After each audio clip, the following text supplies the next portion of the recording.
Buongiorno, bentornati a mezz'ora. Tra il raduno della Lega e l'attesa per la nazionale c'è comunque un dibattito politico che non si accenna a calmarsi in Italia. Che fine farà Pomigliano d'Arco e dunque che fine faranno le relazioni industriali in questo Paese? Intorno al referendum di Pomigliano che si terrà martedì mattina si decideranno quelle che per molti sono le relazioni industriali tra operai e industria nei prossimi anni di questo Paese. Noi come mezz'ora abbiamo organizzato, cosa di cui ringraziamo moltissimo tutti coloro che hanno accettato di partecipare, una sorta di tavolo pubblico del confronto tra quelle che sono le due ali estreme, diciamo, di questo dibattito politico in questo momento. La FIOM da una parte, che parlerà con noi a nome di Maurizio Landini, che è il neosegretario eletto della FIOM, che sarà con i suoi operai. Buongiorno Landini, davanti alla fabbrica di Pomigliano d'Arco. Buongiorno.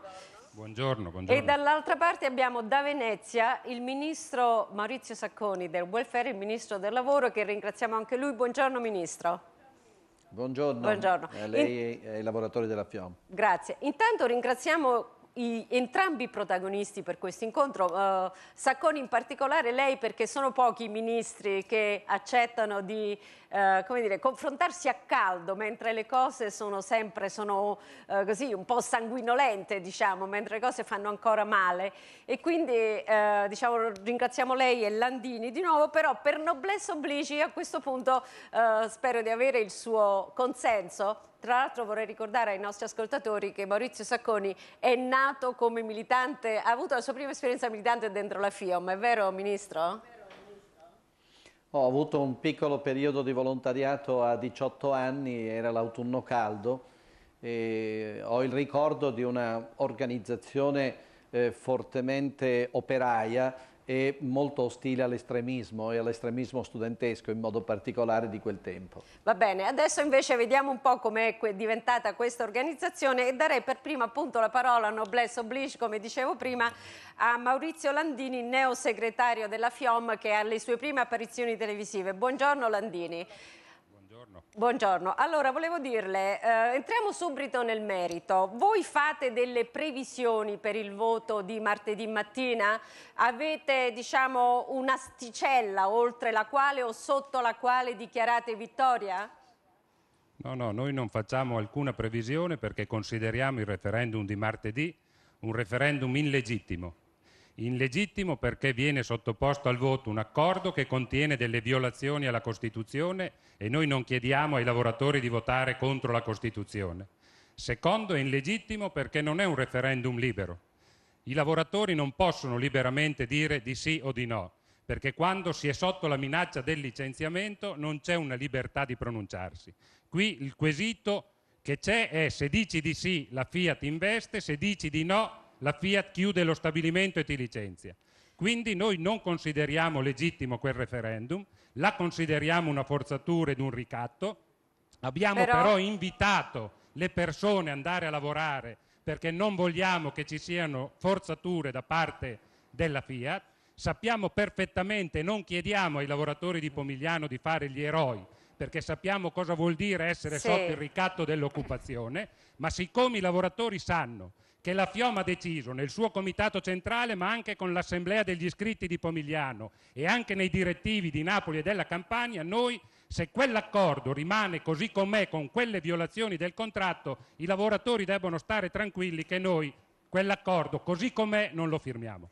Va bene, Landini, io però, e lei sa che questa è la formula della nostra trasmissione, le devo chiedere un numero, perché siccome si vota, voglio comunque che voi abbiate il coraggio di prendere pubblicamente l'impegno di dire un tot numero di no e abbiamo avuto successo, un tot numero di sì e abbiamo avuto successo. Al momento che ci sarà comunque, lei me lo può dire un voto o no? No, guardi, io i numeri generalmente, se posso, non li do mai.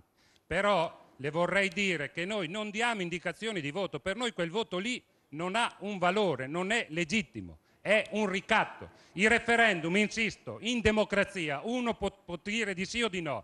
Noi di referendum, che li chiediamo dappertutto anche quando gli altri non li fanno, Per noi un lavoratore quando può votare, se dice di sì approva l'accordo, se dice di no vuol dire che si deve riaprire la trattativa per cercare di fare un accordo migliore. Va bene. Questa condizione oggi non c'è perché la Fiat ha detto o dite di sì alle mie condizioni o io chiudo lo stabilimento. Questo non è un referendum, questo è un ricatto. Maurizio Sacconi, si aspettava lei questa risposta? Devo dire che anche io, Sacconi, mi aspettavo che la FIOM desse comunque un numero sotto il quale o sopra il quale festeggiasse vittoria. Lei invece si aspettava questa risposta? Ma è una risposta in vero poco sindacale, d'altronde il confronto che lei oggi ha organizzato appare più un confronto tra parti politiche che non un tradizionale tavolo sindacale. Io non sono un datore di lavoro, la FIOM e il suo segretario non si atteggiano come un'organizzazione sindacale, ma mi sembra come una formazione politica che prescinde da tradizionali contenuti sindacali. Quanto ai cosiddetti ricatti di cui la FIOM parla, vorrei usare le parole di oggi di Eugenio Scalfari, una fonte per quanto mi riguarda inusuale e forse più usuale per la FIOM. Scalfari dice testualmente: non si tratta di ricatti, ma di dati di fatto e con i dati di fatto non si può polemizzare.